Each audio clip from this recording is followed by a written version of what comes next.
Well, hello and welcome to Knife Delights. I'm out here at the observation deck. I was going to do some reviews out here, but it's way too windy this morning. As you can see, it's foggy again. We've lost a lot of our snow because of the unusually high temperatures, and also because of the melting snow and the humidity. We've had a lot of foggy days, and it's really foggy here again. But just a little preview here. This is a new Kabar 1232 model knife that I got. And I did a review on an older model that I have, so I'll probably be doing a 2 for Tuesday review on that Kabar. Also, I got this wonderful Kabar camp knife. I'll be doing a review on this. And both of these Kabars came via Gunslinger Cal. So thanks, Kalen, for giving me the opportunity to get these knives. And then also, what I was going to do today is this Westcut bird and trout knife, the K3. My brother got this at an antique store, so this one isn't mine.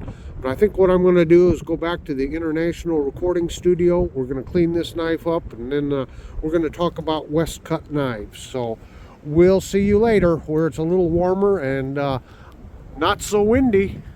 Well, hello and welcome to Knife Delights. It's time for another 2 for Tuesday. Yes, that open tag, it's so easy to participate in.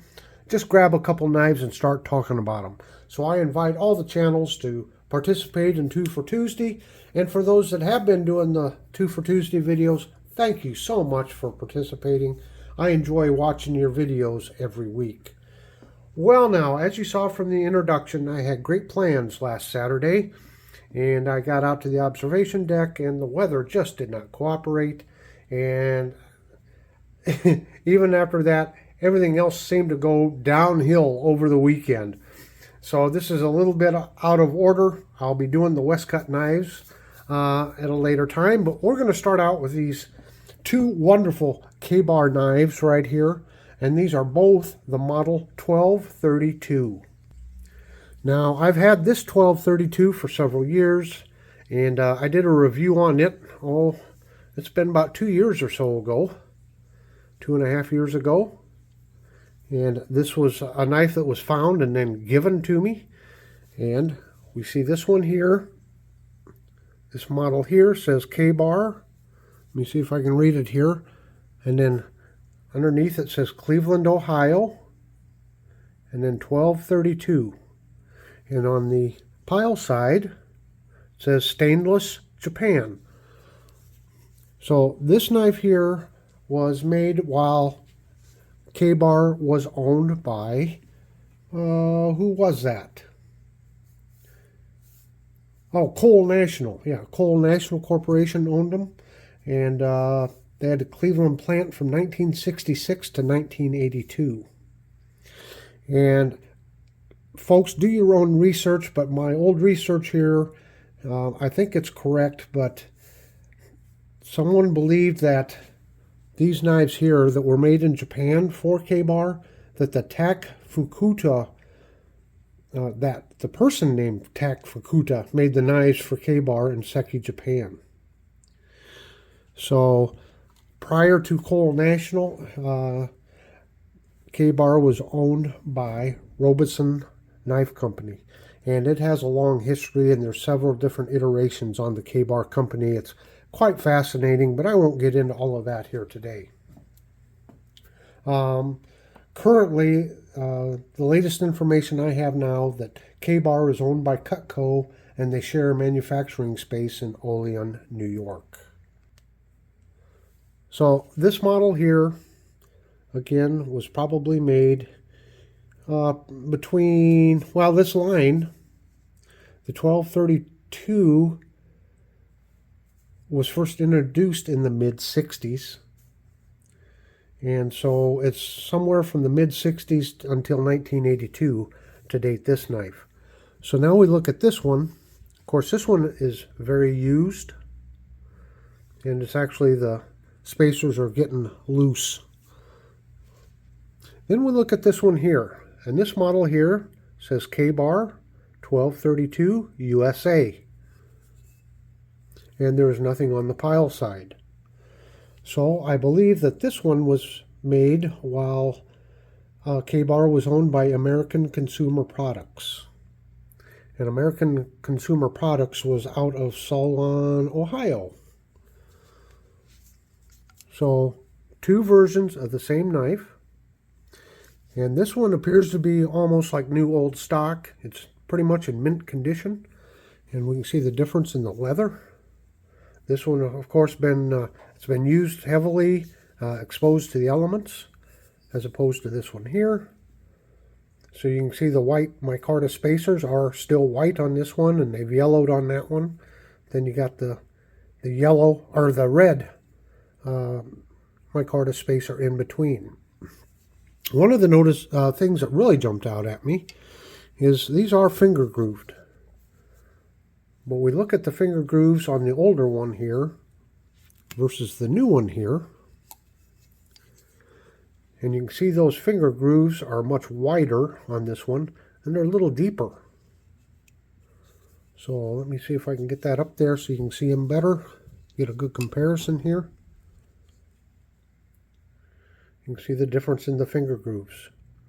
Pretty much everything else about the knife is the same. You got this brass half guard and aluminum pommels.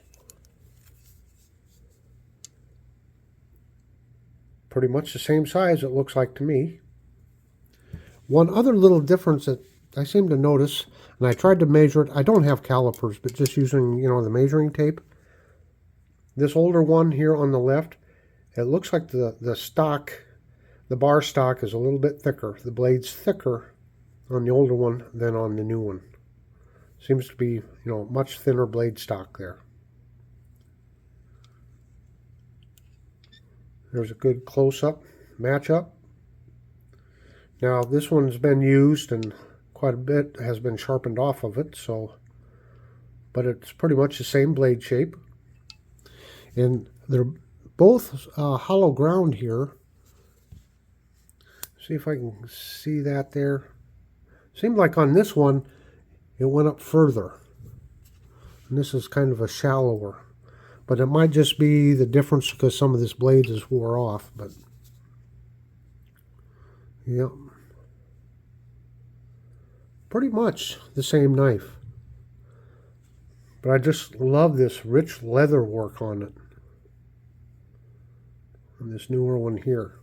So we get an overall length on these knives of about 8 1/4 inches. And we'll check the blade width, length, and it's about 4 1/4 inches. So that's the size of those. Now, what is the difference between these and say like a bird and trout knife? Well, I do have a Kabar bird and trout knife. And you can see the difference in size there. This is a Kabar, but they are being made in China now. At least this model. I don't know if some knives are still being made here in the U.S., but this little bird and trout knife, nice little knife, but it's made in China now. And while we have it out here, let's just take a look and compare it a little bit with a Buck 102. And that's what it looks like matched up with a Buck 102.